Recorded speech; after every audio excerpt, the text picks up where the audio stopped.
Welcome to my 2024-25 ice fishing forecast. The formulation of this forecast is a compilation of multiple sources, including other experienced anglers around the lake, Ontario Ministry of Natural Resources, HUD operators, and hundreds of hours on the ice and water with terabytes of video. Any ice fishing forecast has to come with the caveat that we're going to get ice good enough to get to fish. And for the first time in 3 years, we have all three major indicators saying we're going to have a cold winter. Environment Canada, Farmers Almanac, and the most important, Anglers Weather Board all say the same thing. It's going to be a very cold winter with lots of ice. So, on with the forecast, and we'll go from best to worst. Probably the healthiest fishery in the lake is for yellow perch. Anglers around the lake reported very good average size and quantity, including this very valid source.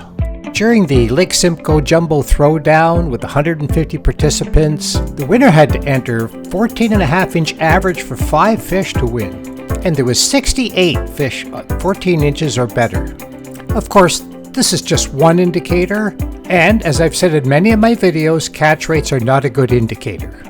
But there also seems to be an abundance of small fish, multiple year classes coming up to replace those larger fish that are being harvested. There are several reasons why the perch population on Lake Simcoe is so healthy. Commercial fishing, or harvesting as I call it, this is the culprit that depletes most fisheries, this and general over-harvesting. There's certainly no lack of predators in the lake, but perch are so abundant in the most vulnerable sizes. Predation really hasn't been an issue, particularly with all the alternate food sources. Invasive species have certainly affected a lot of species throughout the Great Lakes and Lake Simcoe. It could be argued that one of those species, round goby, have been a win-win for perch. Round goby are prolific bed raiders, and any species that lay eggs on the bottom are susceptible to goby predation. They've certainly been a stressor to the bass population, but perch eggs are off the ground in ribbons, typically in weeds. Most of them are out of the reach to goby, which are bottom dwellers without swim bladders. The other win for perch is that gobies spawn 5 times a year, and their eggs and fry have become a great food source for small perch. And of course, they've been a target food source for larger perch throughout their whole life cycle. If you're cleaning big perch and you look at their stomach contents, you will probably find one of two of the most abundant food sources: goby and emerald shiners. The population of emerald shiners in our lake is incredible. I could put my cameras down just about anywhere in the lake and there's an endless stream of shiners. All of this bodes very well for the perch population.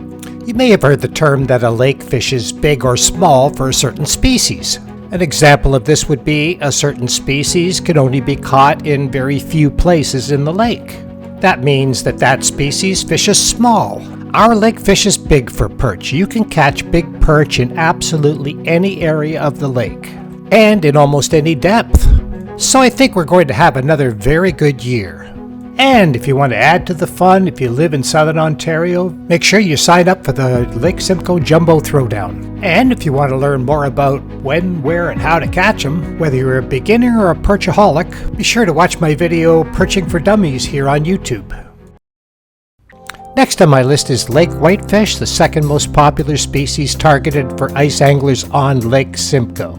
I think we're going to have a better year this year than we've had for the last couple of years, pending good ice, of course. It's certainly been a tougher bite for the last few years. Much of this has to do with angler congestion or pressure and, of course, ice conditions. So having a high concentration of anglers in the same place year after year has taken its toll. But this is the reason that I think we're going to have a better year, either this year or next year.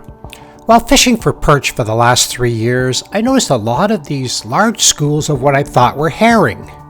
Without clear water, they're almost indistinguishable between small whitefish.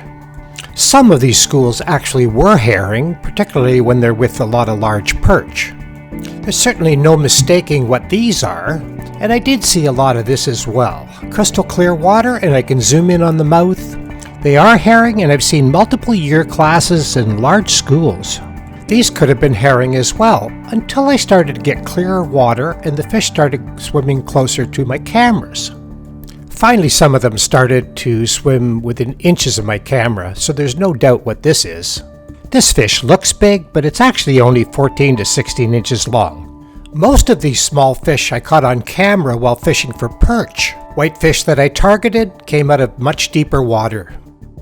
Anybody that remembers the spring of the last couple of years, the midgefly population was crazy, and they were once red worms. And anybody that's fished for whitefish during a red worm hatch knows how difficult it can be. It doesn't matter the bait or presentation, all they're interested in is vacuuming up these red worms. Every once in a while you can get their attention with something flashy, but for the most part they just swim on by. You'll even pass up on a goby to take a red worm. But this year, it was a very short season for midgeflies.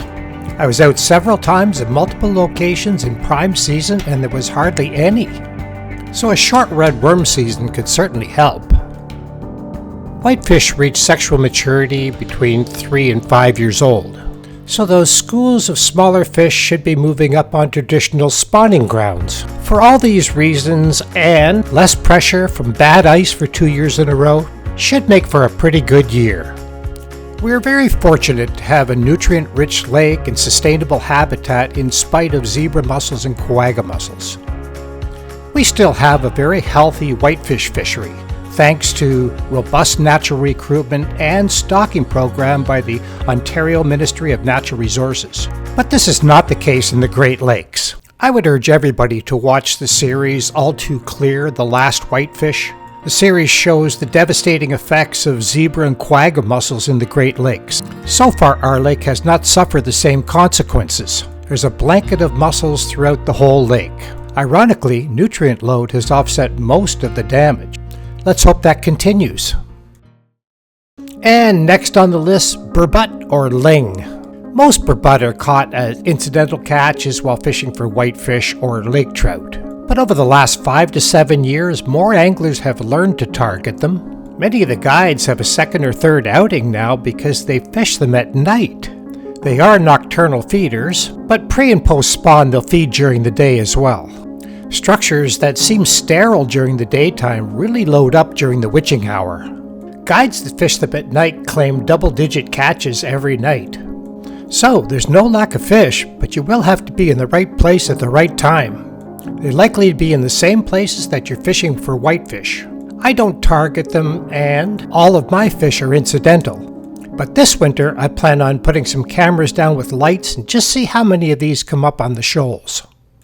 If you want to have an adventure, there's several guys that have already honed in on the areas they're most likely to be.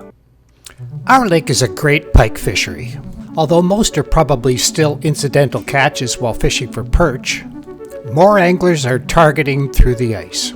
Personally, I'd rather eat pike through the ice than walleye. It's incredible how many fish are caught on small spoons and light tackle. They can be incredibly aggressive through the middle of the day, or they can just ignore everything you want to present them with. Anglers using tip-ups use larger live baits, and whenever possible, if they can find them, large suckers, although they're hard to come across in the winter. Pike will also eat a lot of winter kill, so you could actually freeze them from the summertime and use them in the wintertime. They'll also chase schools of herring or smelt. It's very common to catch them in very shallow water, even as little as 3 feet. The warming trend over the last couple of decades has really benefited pike, particularly when there's high water in the springtime. The extended growing season for fry is very favorable for winter survival. If you haven't targeted pike through the ice, this might be the year to do it. I think it's going to be a great season. Last but not least is lake trout. 20 years ago, after the confirmation that lake trout had started natural recruitment, we had a decade of incredible lake trout fishing. Double-digit days were common, but by 2010, natural recruitment had all but stopped. There were a few years where there was moderate reproduction, but by 2018 the population was only a fraction of what it was just a decade ago. There was little to no natural recruitment, and it looked like stock fish were not surviving.